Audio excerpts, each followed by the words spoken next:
Tahukah Anda, otak merupakan bagian tubuh yang paling penting bagi manusia? Sekarang angkat tangan Anda dan letakkan pada dahi. Tepat di situ, ada bagian otak yang paling istimewa. Bagian itu disebut prefrontal cortex atau disingkat PFC. Menurut peneliti otak Jordan Grafman, PFC ini hanya ada pada otak manusia, sehingga membedakan kita dengan binatang. Bagian ini diciptakan dan dirancang khusus oleh Tuhan supaya manusia mampu memilih dan memiliki etika. PFC berfungsi seperti pemimpin. Ia bertanggung jawab untuk berkonsentrasi, memahami benar dan salah, mengendalikan diri, menunda kepuasan, berpikir kritis, dan merencanakan masa depan. PFC adalah pusat pertimbangan dan pengambilan keputusan. PFC inilah yang membentuk kepribadian dan perilaku sosial. Sayangnya, PFC adalah bagian otak yang paling mudah mengalami kerusakan. Jika PFC rusak, maka kepribadian orang bisa berubah. Rusaknya PFC bisa disebabkan oleh benturan fisik, bisa juga oleh zat kimia, seperti narkotika, psikotropika, dan zat adiktif atau nafsa. Dan ternyata penyebab paling merusak juga pornografi, yang disebut narkolema, narkotika lewat mata. Bagaimana pornografi mempengaruhi otak dan pikiran kita? Adi, remaja 12 tahun, melihat gambar di TV yang menjurus ke porno. Awalnya, ia merasa kaget dan jijik. Ini karena sistem limbik di otak Adi menjadi aktif. Sistem limbik mengatur emosi juga keinginan makan, minum, dan berhubungan seksual. Sistem limbik ini kemudian mengaktifkan zat kimia otak bernama dopamin. Dopamin memberi rasa senang, penasaran, sekaligus kecanduan. Zat ini juga aktif jika orang mengkonsumsi nafsa. Oleh karena itu, sifat candu pornografi sama dengan sifat candu nafsa. Otak akan mengingat apa yang membuat Adi senang dan bagaimana ia memperolehnya. Jika Adi mendapatkan pembinaan akhlak, etika yang baik, dan patuh pada norma sosial, dorongan melihat pornografi, meskipun menyenangkan, akan ia abaikan. Namun karena hal itu tidak ada pada diri Adi, ketika ia sedang merasa bosan dan ingin mencari kesenangan, otak akan mendorongnya agar melihat pornografi lagi.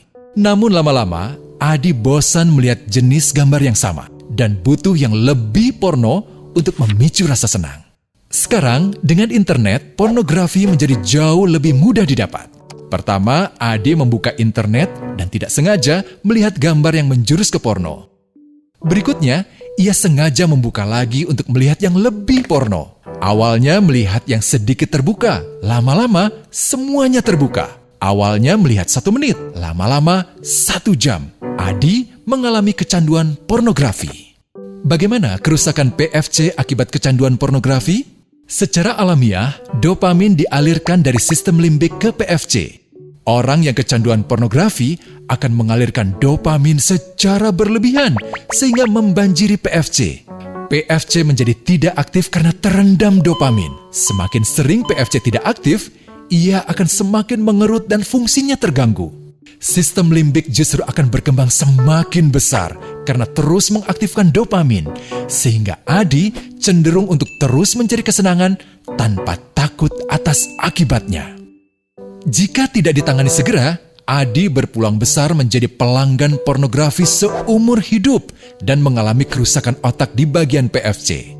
Awalnya, ia akan kehilangan konsentrasi, penurunan kemampuan menimbang benar dan salah, serta berkurangnya kemampuan mengambil keputusan.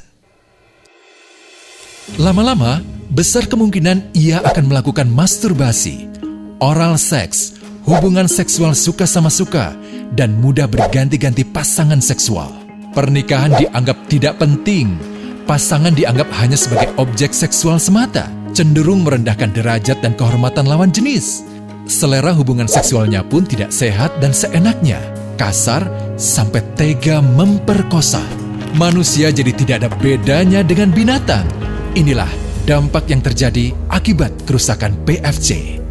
Ahli bedah otak Donald Hilton Jr. mengatakan, jika difoto menggunakan alat magnetic resonance imaging, otak yang rusak akibat pornografi memperlihatkan hasil yang sama dengan otak yang rusak karena kecelakaan.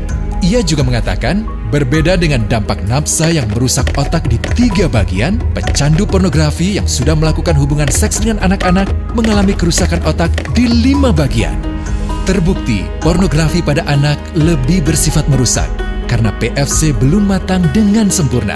Tapi untungnya, otak anak yang belum sempurna ini masih mudah dibentuk.